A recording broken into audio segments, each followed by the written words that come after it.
Muy buenos días, hermanos. Que el Señor les bendiga. Qué bueno estar con ustedes. Es bueno estar en la iglesia. Es más, no hay otro lugar mejor, ni en una casa de uno, ni en la casa de uno, que en la iglesia. No veo que dijeron nada, no dijeron amén. ¿Por qué? Porque en la iglesia es el lugar especial que es el cuerpo del Señor. No hay otra entidad debajo de la tierra que pueda compararse con la iglesia. Así que no debe haber ninguna duda en torno a ello. Vamos a abrir nuestras Biblias en la carta a los Hebreos capítulo 10 y vamos a continuar lo que ya habíamos iniciado. En lo que ustedes van buscando esto, no sé si les extraña algo. Hay varias cosas que extrañan. ¿Ustedes han visto el mellizo solo alguna vez? Por ejemplo, ustedes no se imaginan el mellizo solo, ¿verdad? Creo que Roberto era que decía que cuando se casara uno había que llevarse al otro también, ¿verdad? Bueno, el mellizo está en el hospital porque le están haciendo una evaluación, porque lo van a operar. Entonces, le tocó precisamente esa evaluación. Él me lo dijo el domingo, yo creo que el domingo. No, bueno, pero le están haciendo una evaluación y él está con fines de hacerle una cirugía. Así que hay que orar por el mellizo. ¿Cómo se llama el otro mellizo? Bueno, yo lo conozco de Juan Bautista y ese, ¿cómo se llama? Ah, pues ustedes saben. ¿Y el papá de ellos, cómo se llamaba? No, tú vivías al lado. Tú te llegaste a pelar con José. Bueno, hermano, esto es todo para introducir. Don Papi también vemos que está haciendo doña Teresa, eso también, ¿verdad? No es usual, pero el Señor sabe todo. Así que vamos a entrar en materia. Damos las gracias al Señor porque tuvimos un día muy especial cuando comenzamos nuestra celebración oficial de nuestro centenario. Vimos una iglesia completamente llena, y no solamente estaba lleno aquí el salón, sino que allá en el patio teníamos unos 200 personas viéndola a través de una pantalla, en vista de que no había manera de que estuviesen acá. O sea que se estimó que había esa noche unos 650 personas. Así, Miguel. Y viendo que a través de la página de nuestro YouTube andan alrededor de 700 personas que han estado viendo todo esto. Así que yo creo que tenemos que darle muchas gracias al Señor, que hemos visto su mano buena. Y continuemos. Fíjense que el próximo domingo 25 estaremos en Sosúa. A las 9 comienza ya de la mañana. Es una continuación de la celebración de nuestro centenario. Y se extenderá hasta las 5 de la tarde. Si usted quiere comer, luego tendrá que hacérselo saber a ellos mediante...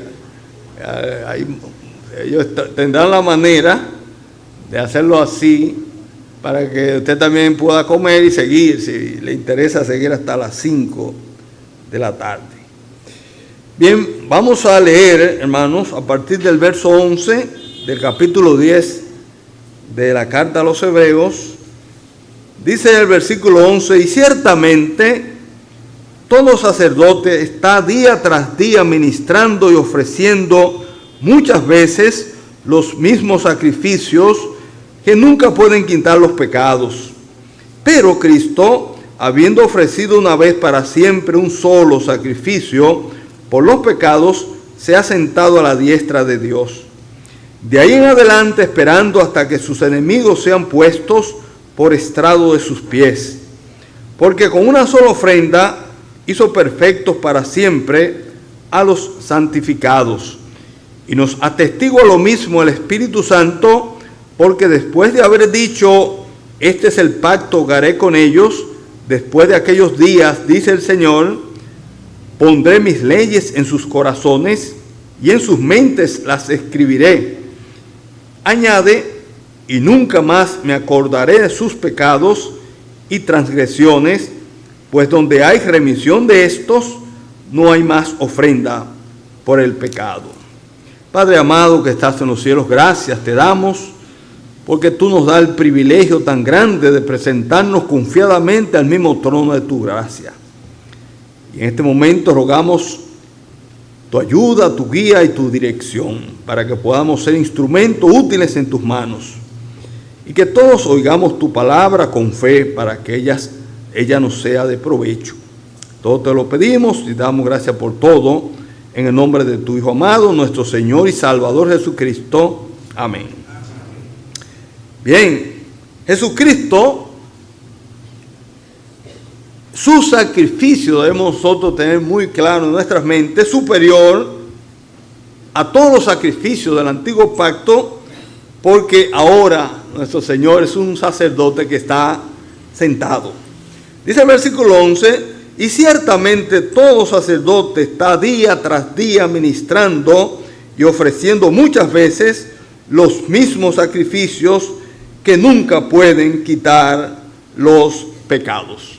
Esta carta fue dirigida a hermanos que eran judíos, conocían la antigua dispensación y todo el sistema sacrificial que formaba parte de ella, y por lo tanto sabían perfectamente lo que el autor le está diciendo a ellos. Dice el autor, y ciertamente, o sea, no había duda acerca de lo que realmente él iba a decir a continuación.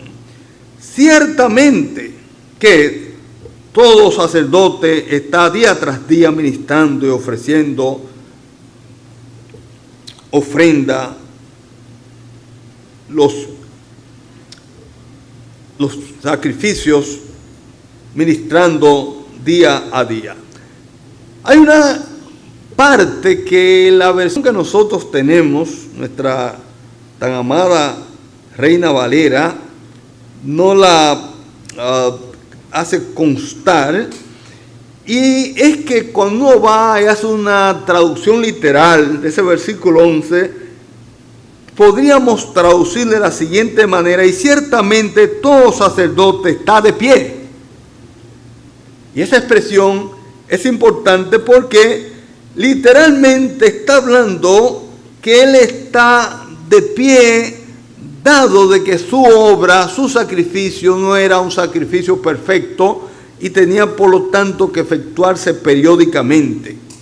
Estar de pie habla de la necesidad continua de hacer ese mismo sacrificio vez tras vez. Y es importante que sepamos que en el tabernáculo no había silla, porque no hacía nada perfecto, no había nada acabado. El sacerdote permanecía constantemente haciendo ese sacrificio.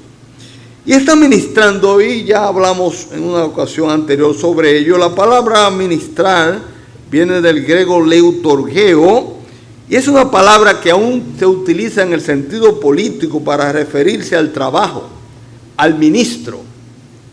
Fíjese, la palabra ministro que vemos usada todavía habla de uno que está en un lugar trabajando y ministrando.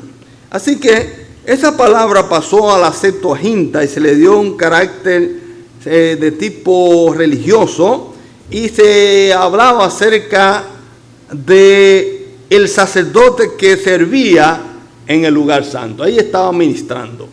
Entonces la palabra leutorgeo habla de alguien que está ministrando y ofreciendo, dice, y la palabra ofrecer también es una palabra interesante, y es la que vemos en Mateo capítulo 2 versículo 11, cuando los reyes magos fueron ante el Señor, y dice que le ofrecieron sus tesoros. Ofrecer habla de transferir algo a una persona, algo que se le lleva a esa persona. Y eso es lo que ellos hacían, ministraban y ofrecían sacrificios que tenían una característica. Dice que nunca pueden quitar los pecados. Pueden, la palabra dunamis está en el tiempo presente, pero está modificada por una palabra, y es la palabra nunca. Y la palabra nunca significa nunca. Nada, eso no hay que ser un experto en nada. Nunca pueden quitar los pecados. Esos sacrificios que durante tanto tiempo ese sistema sacerdotal llevaba a cabo, no tenían la capacidad absoluta de quitar los pecados. Por lo tanto, la expresión hace un énfasis de la incapacidad total y absoluta de esos sacrificios de animales para efectuar una verdadera expiación de los pecados. No podían quitar los pecados. Versículo 12, tenemos, como hemos dicho tantas otras veces, un pero, esos peros que tiene la Biblia tan interesante. Pero Cristo, habiendo ofrecido una vez para siempre un solo sacrificio por los pecados, se ha sentado a la diestra de Dios. Pero aquí está como un término de contraste. Mientras que ellos no podían quitarlo, pero sí Cristo con su obra sacerdotal pudo hacer lo que no pudieron hacer esos sacrificios de animales. Habiendo ofrecido un solo sacrificio. Aquí tenemos a Jesús, el sumo sacerdote, quien se había ofrecido él como el único cordero que pudo llevar a cabo un sacrificio aceptable, completo, perfecto. Por eso, cuando él estuvo allí en la cruz del Calvario, pronunció aquella palabra, tetelestai, consumado es. La obra había sido hecha, y había sido hecha de manera perfecta. Se había pagado la deuda en su totalidad. No se debe nada. La deuda fue cancelada. Y eso debe ser motivo de gran gozo. Y dice que fue una sola ofrenda. Y una sola es sola, una sola. Él no tuvo que morir varias veces. Fue una sola vez. Y esa sola ofrenda fue capaz de hacer la obra perfecta. La hizo, dice, para siempre. Y con el término para siempre, habla de una duración ilimitada. Si algo fue hecho para siempre, significa que dentro de 100 años, dentro de 200 años, no hay que volverlo a hacer. Porque fue hecho de una manera permanente, para siempre. Habla de una duración por los siglos de los siglos, eternamente, de manera continua. Y por eso Él se ha sentado, y se ha sentado a la diestra de Dios. El hecho de que Él sea un sacerdote que se ha sentado habla de su obra consumada. Ya esa obra terminó. Ya no hay que volver otra vez. Por eso cuando nosotros venimos, como lo hemos hecho en esta mañana, a recordar a nuestro Señor mediante los símbolos, no venimos a recordar nuestros pecados y perdona los pecados. No. Ya lo que venimos a hacer un recuerdo de lo que pasó. La obra del Señor fue una obra hecha una vez y para siempre, una obra perfecta, y hoy Él está sentado a la diestra de Dios, dando con ello a entender que su obra ha sido una obra terminada. Reiterar la importancia de que Cristo está sentado indica que su obra de ofrecer sacrificio está ya hecha. Él no se pone de pie diariamente para ofrecer sacrificios por el pecado. El único sacrificio de sí mismo fue un sacrificio completamente perfecta que satisfizo a cabalidad, a perfección, todas las demandas de Dios el Padre. Si vamos a Romanos capítulo 3, versículos 24 y 25, leemos allí: siendo justificados gratuitamente. Eso somos nosotros, ¿eh? Fuimos justificados, fuimos declarados justos. Si a usted le gusta ese término, que es más preciso, fuimos declarados justos. Estábamos condenados, pero por la obra del Señor Jesucristo fuimos declarados justos, gratuitamente. Quiere decir que no, de parte nuestra, no hubo nada de parte nuestra que pagar. Naturalmente el Señor le costó un alto precio la salvación, le costó su vida, pero para nosotros no, gratuitamente. Y agrega: por su gracia. ¿Por la gracia de quién? La gracia de Él. Gracia significa un don inmerecido, algo que se obtiene sin que nosotros hayamos hecho una obra meritoria para obtener eso. Esa es una de las grandes diferencias que tiene el cristianismo con todas las demás religiones. Todas las demás religiones, la persona tiene que hacer una obra meritoria para ganar su salvación. Eso no obtiene así, de gratis. Pero el cristianismo dice que así, gratuitamente. Porque la salvación es por gracia. Dice: gratuitamente, por su gracia, mediante. El medio, mediante la redención, que es en Cristo Jesús. ¿Qué significa redimir? Comprar, pero pues mediante el pago de un precio. La redención que es en Cristo Jesús. Él es el que pagó por nuestra salvación. Versículo 25: a quien Dios. ¿Qué Dios? Cuando está así solo, se refiere a Dios el Padre. A quien Dios el Padre, puso como propiciación por medio de la fe en su sangre, para manifestar su justicia a causa de haber pasado por alto en su paciencia los pecados pasados. A quien Dios puso como propiciación.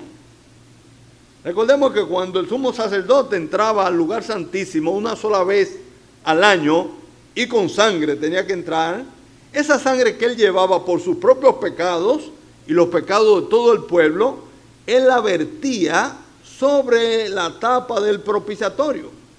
Y ese lugar, que podía ser un lugar de la manifestación de la ira de Dios por el pecado, se constituía un lugar de gracia una vez la sangre estuviese puesta allí. Y como dice el himno: cuando Dios la sangre ve, en la cual el pecador se lavó, ¿qué pasa? Le verá con favor. Entonces ya él es propicio, ya la sangre fue vertida. Entonces dice, para ofrecerse versículo 25, a quien Dios puso como propiciación por medio de la fe en su sangre. O sea, está la obra hecha, perfecta. Ahora bien, la fe viene de parte de nosotros. Tenemos nosotros que poner la fe en esa sangre. La salvación está disponible para todo aquel que quiera. Ahora, ¿es efectiva para quién? Para el que cree. Nosotros lo único que hacemos es creer. Una de las grandes dolores y calamidades que sufrirá aquel que esté en el infierno, no lo dice la Biblia expresamente, pero yo soy uno de los que pienso así como muchos otros, es que la conciencia le estará diciendo a aquel que está en el infierno: pero era tan fácil, la salvación era por fe en el Señor, pero tú no lo quisiste. Para que nadie diga, pero ¿y cómo yo podía ser salvo? No, eso estaba facilito. La dureza de tu corazón, tu indisposición de reconocerte un pecador, el hecho de el orgullo tuyo, pues yo no he hecho nada malo, yo no he robado, tú pensabas que tú tenías obras meritorias para ganarte el cielo, por esa condición tuya de impenitencia, de dureza, de rebeldía contra Dios, te perdiste. Pero la salvación está disponible a todo aquel que quiera. Pero es necesario la fe, la obediencia. Así es todo. La vida cristiana también es así. Nosotros todos los creyentes podemos vivir, está a nuestro alcance el vivir vidas victoriosas. Ahora, ¿por qué no vivimos vidas victoriosas? ¿Por nuestra poca fe? Y fe es obediencia. Y se le dice, hermano, haga esto. No. Pero es el Señor que te está diciendo, porque su palabra lo dice, haz esto. Pero no queremos. Y a consecuencia de la dureza de nuestro corazón estamos padeciendo y sufriendo. Eso es así. Entonces, volvemos nuevamente y vamos ahora a ver el versículo 13. Dice, de ahí en adelante, esperando hasta que sus enemigos sean puestos por estrado de sus pies. Estamos en Hebreos capítulo 10, versículo 13. Él está sentado a la diestra de Dios. El Señor terminó su trabajo. Ya Él dijo, consumado es. Ya Él está sentado. Ya Él no tiene que seguir luchando. No. Su obra está acabada. La obra de redención fue perfecta. Satisfizo todas las demandas de Dios el Padre. Lo que pasó en el huerto de Edén, debemos pensar siempre en ello, cuando nuestros padres Adán y Eva, de una manera descarada, una rebeldía abierta, deshonraron la gloria de Dios, obedeciendo a Satanás. Esa deshonra, ya nuestro Señor Jesucristo, con su obra en la cruz, satisfizo esa situación. Ya Dios el Padre se siente complacido. Ha hallado complacencia en la obra del Señor. Por lo tanto, el Señor está allí sentado. ¿Y qué hace allí Él mientras tanto? Dice el versículo 13, de ahí en adelante, esperando hasta que sus enemigos sean puestos por estrados de sus pies. Está esperando hasta que sus enemigos sean puestos por estrado de sus pies. Ese será el día cuando toda rodilla se doblará delante de Él y toda lengua confesará que Él es el Señor, para gloria de Dios Padre. Si vamos a Filipenses capítulo 2,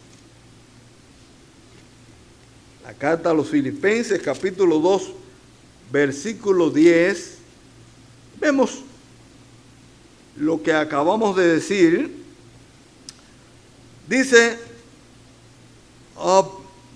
capítulo 2, versículo 10, para que en el nombre de Jesús se doble toda rodilla de los que están en los cielos y en la tierra y debajo de la tierra, y toda lengua confiese que Jesucristo es el Señor, para gloria de Dios Padre. Ese será el día de su pública vindicación en la tierra.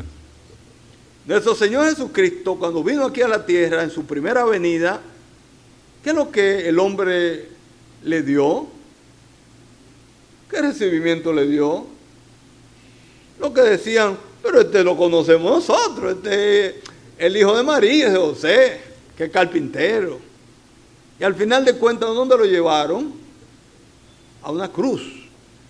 No ha habido nunca, oiga bien, si a usted le gusta las frases lapidantes, las frases contundentes, llamativas, esta es una de ellas.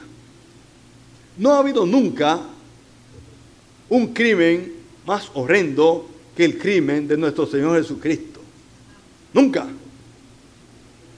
Yo he visto gente y hermanos, cuando le mencionan que mataron a ellos, caen con un lloradero, y bueno, hay cosas que de verdad que son, uno lo oye. Ahora yo le he dicho a usted que yo soy un ratón de iglesia, y lo digo no para vanagloriarme, pero diciendo un testimonio. Porque el testimonio mío no me lo digan, porque yo no tengo un testimonio llamativo, ni mucho menos. Yo nací en la iglesia, yo no recuerdo, porque yo estuve todo el tiempo dentro de la iglesia. Ahora bien, eso me ha dado la ventaja, el privilegio, yo diría yo, de conocer muchas cosas, y haber visto mucho, a pesar de mi juventud.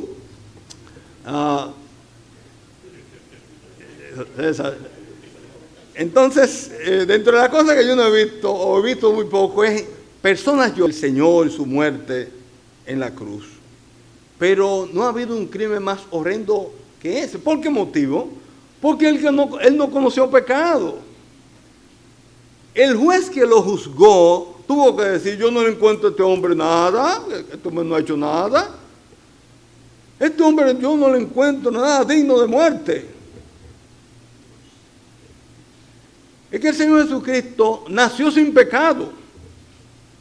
El Señor Jesucristo no conoció el pecado, Él no tenía naturaleza pecaminosa, Él no tuvo un pensamiento de pecado siquiera. Sin embargo, ¿qué es lo que le dimos a los hombres? Una cruz, que era la muerte más horrenda de aquel entonces. Ahora bien, eso tiene que ser reivindicado. Llegará el momento en que toda lengua tendrá que confesar que Él es el Señor. Eso será un reconocimiento universal y un homenaje a Jesús por su grandeza. Por eso nosotros creemos que hay un milenio. No puede ser que, vendrá el mundo tendrá que reconocer que ese es el Señor, que ese es el grande.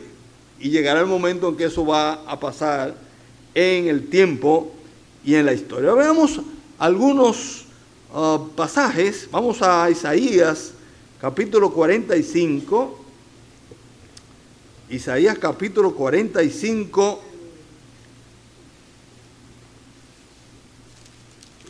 Y versículo 23. Isaías 45, versículo 23. Dice: por mí mismo hice juramento, de mi boca salió palabra en justicia y no será revocada. Fíjense, es bueno leer con detenimiento. La Biblia es un libro que no es bueno leerlo corriendo. Yo soy uno de los que digo, cuando yo escribo, hay gente que me han dicho que yo no te entiendo. Y yo relajando le digo: no, tú lo estás leyendo parado. O sea, hay cosas que leerlas a paso, ¿verdad? Entonces, esa es una de las cosas que usted tiene que sentarse y leerlo. Y léalo con tranquilidad. Oiga bien lo que dice: por mí mismo hice juramento. O sea, significa que va a decir algo muy importante. Y reitera: de mi boca salió palabra en justicia. Y oiga bien lo que dice: y no será revocada. 2 puntos. Que a mí se doblará toda rodilla y jurará toda lengua. Eso no ha pasado. Eso no ha pasado todavía. Eso va a pasar. También en Efesios capítulo 1. Vamos a ver en Efesios capítulo 1, versículo 20. Dice: por lo cual operó en Cristo, resucitándole de los muertos, oiga bien, y sentándole a su diestra en los lugares celestiales. La diestra es un lugar de privilegio y de autoridad. Ahí es que está sentado nuestro Señor.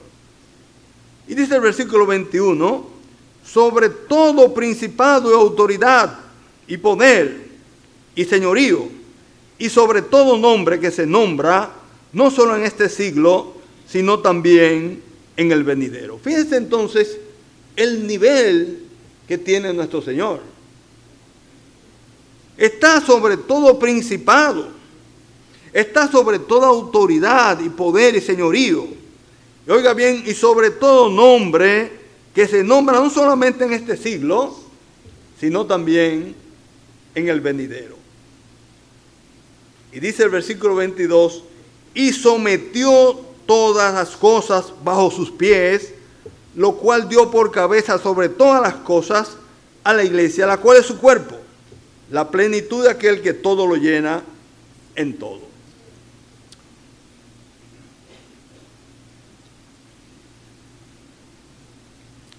El que lea, entienda. Y sometió todas las cosas bajo sus pies. Ahora, ¿qué llama la atención a renglón seguido? Y dio por cabeza a la iglesia.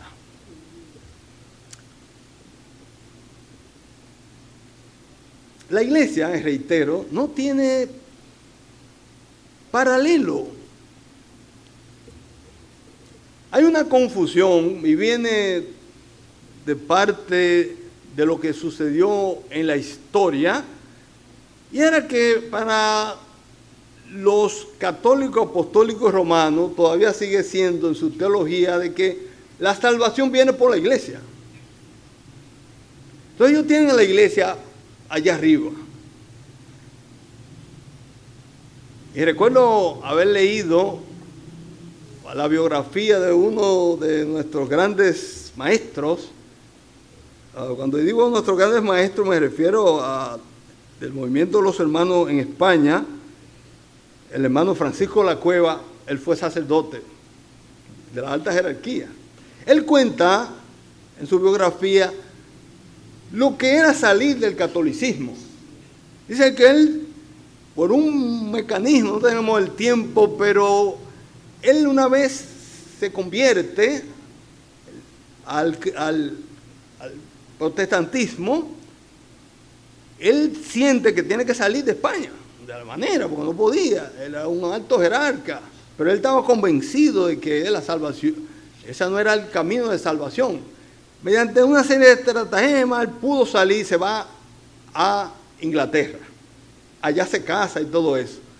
Pero él le siguió persiguiendo la idea de que su salvación estaba a través de la iglesia, y él vuelve, otra vez, por favor,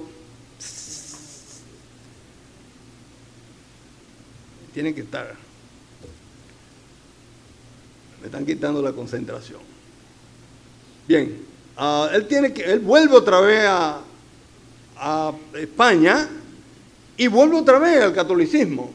Y él luego tiene una reflexión y dice que hay que entender al católico. Y es que ellos desde todo el tiempo le han metido en la mente de que la salvación es a través de la iglesia, y ellos, esto es de las cosas más difíciles para ellos. Ahora, por el otro lado, los reformadores, para enfrentar eso, dijeron, no, la salvación es individual, es el individuo el que se salva, es la persona. Y yo oro, y yo hago mi lectura en mi casa, y yo a través de, como individuo, hago mi actividad.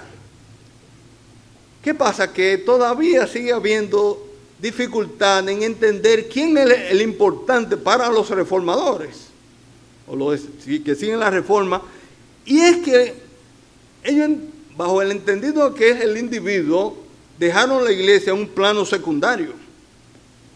Luego los hermanos rescatan y dicen, no, la iglesia es el cuerpo de Cristo, y el concepto de que el individuo es más importante que la iglesia, no. El individuo, el creyente individual, es importante en tanto que pertenece a la iglesia. Yo no soy salvo para estar en mi casa.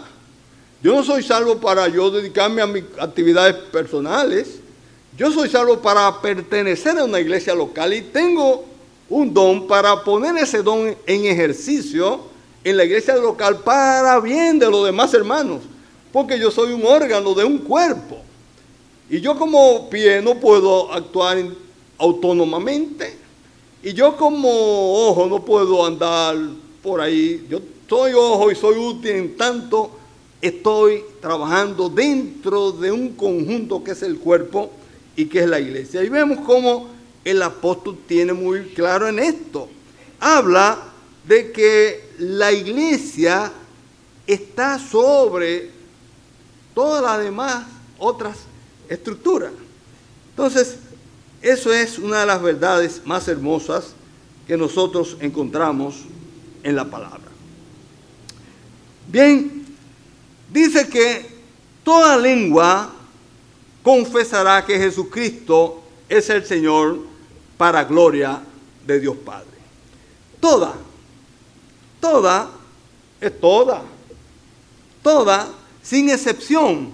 O sea, toda lengua significa todo lenguaje hablado. No es que yo soy chino, yo que no soy hindú, no es que yo sea haitiano o dominicano. No, toda lengua, o sea, todo lenguaje hablado confesará. Cuando habla de confesar, está hablando o está dejando a entender de que todos hablarán lo mismo. Todos admitirán abiertamente que Jesucristo es el Señor. Ahora hay muchos señores y muchas religiones. Llegará el momento en que todos confesarán que Jesucristo es el Señor. Y todos es todo, incluyendo a Satanás. ¿Qué le parece? Hay muchos ahora que dicen, no, yo no creo. Todos tendrán que confesar que Jesucristo es el Señor. Con esto no queremos decir que serán salvos. Es una admisión de que Él es el que gobierna. Ahora nadie sabe, yo no creo que hay Dios, hay gente que está en eso. No, yo no creo que hay Dios, las cosas vinieron, una fuerza. No. Llegará el momento que todos tendrán que confesar que Jesucristo es el Señor. Pero ¿por qué no confesarlo ahora?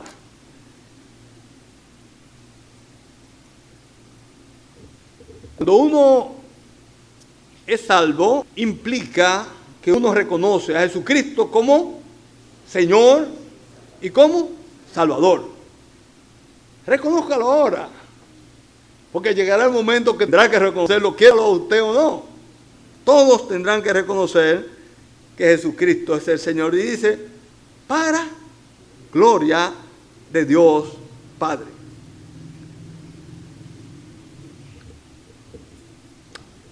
Se ha discutido mucho en torno a qué es lo más importante, qué es lo que uno puede hacer de las actividades como creyente, qué es lo más, cuál es el servicio más importante, ¿verdad? Se dice. Uno dice en la evangelización, es que ahí no se evangeliza, es la salvación.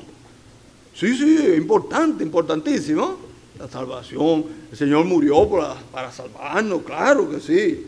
Ahora la pregunta es, ¿eso es lo más importante?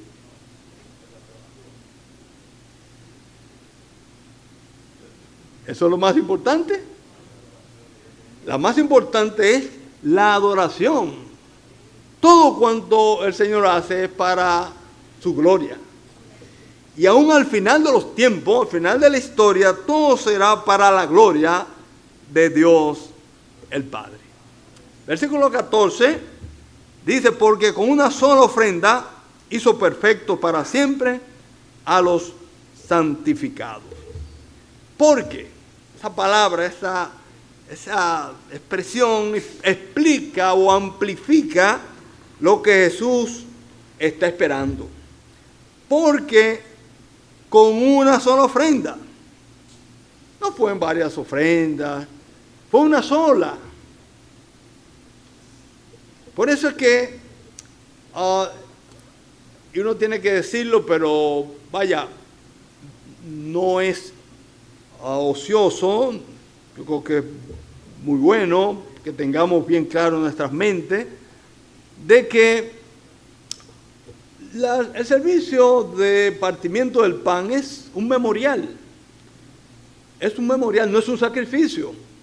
La misa es un sacrificio, ¿usted sabía eso? Por eso es que cada vez que hay misa, el pan es el cuerpo del Señor, el mismo cuerpo del Señor, y el vino es la misma sangre del Señor. O sea, es un sacrificio. Como tal tiene que haber un sacerdote, porque si hay sacrificio tiene que haber un sacerdote para llevar a cabo eso.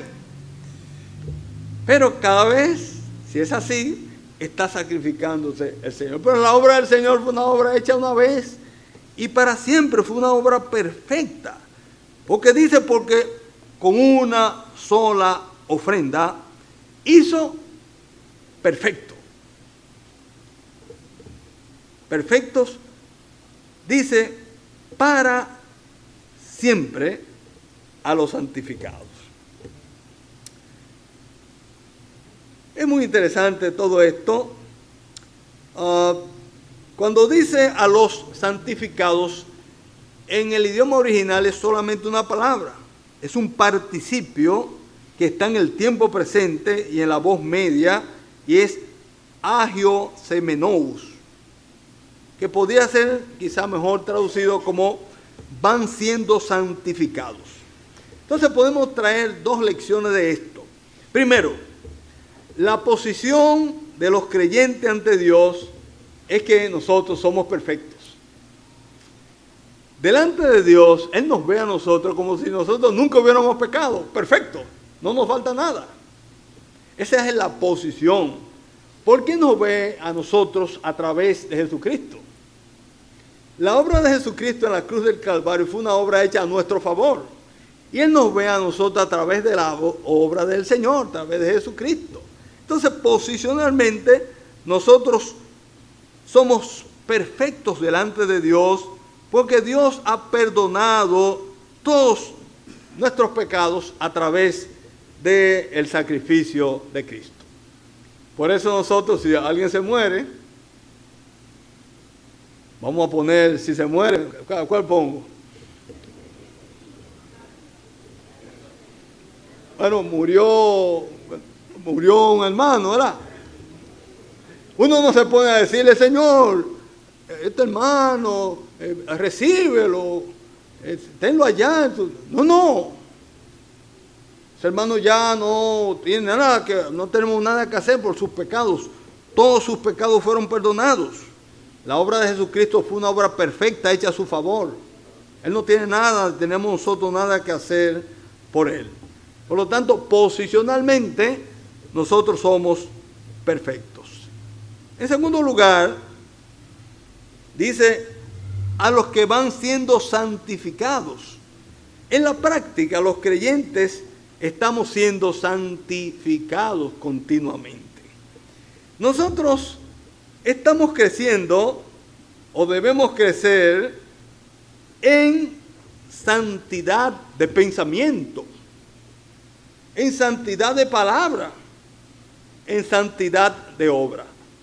Ahora, cada uno de ustedes, y yo también, sentémonos un momento y digámonos, reflexionemos si verdaderamente nosotros estamos creciendo en pensamiento. ¿Conocemos más de la Biblia hoy que ayer? ¿Sabemos más de la Biblia hoy que ayer? Nosotros estamos creciendo en palabras. Ya tenemos una mejor forma de expresarnos como creyentes. Estamos nosotros creciendo en obras.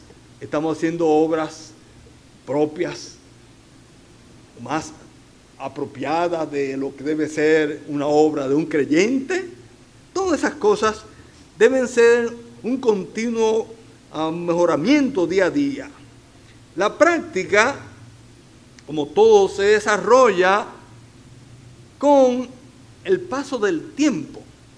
Debemos ir avanzando, debemos ir creciendo en santidad, creciendo en alcanzar la perfección que nosotros tenemos posicionalmente en Jesucristo.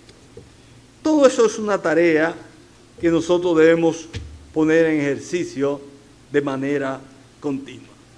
Bien, vamos a dejarlo hasta acá, pero le prometo, si es la voluntad del Señor, si el Señor no ha venido, que el próximo miércoles continuaremos con lo que nos resta acerca de todo este resultado interesante del sacrificio perfecto de nuestro Señor Jesucristo en la cruz del Calvario a nuestro favor. Padre amado que estás en los cielos, nuevamente nos presentamos delante de tu santa y divina presencia y te alabamos y te glorificamos porque tú eres bueno y porque para siempre es tu misericordia. Gracias te damos por Jesucristo. Gracias por su obra perfecta en la cruz del Calvario. Una obra que cumplió a perfección todas y cada una de tus demandas a nuestro favor. Gracias porque Él hoy está sentado a tu diestra, donde intercede a nuestro favor y donde está esperando aquel momento en el cual Él venga, poner a todos sus enemigos por estrados de sus pies, y donde nosotros junto con Él veamos que toda lengua confesará que Él es el Señor para la gloria tuya. Bendícenos, Padre amado, guíanos siempre por el camino del bien, danos siempre de tu dirección y de tu guía, ayúdanos y bendícenos. Todas estas cosas las pedimos y te damos gracias en nombre de tu Hijo amado, nuestro Señor y Salvador Jesucristo. Amén.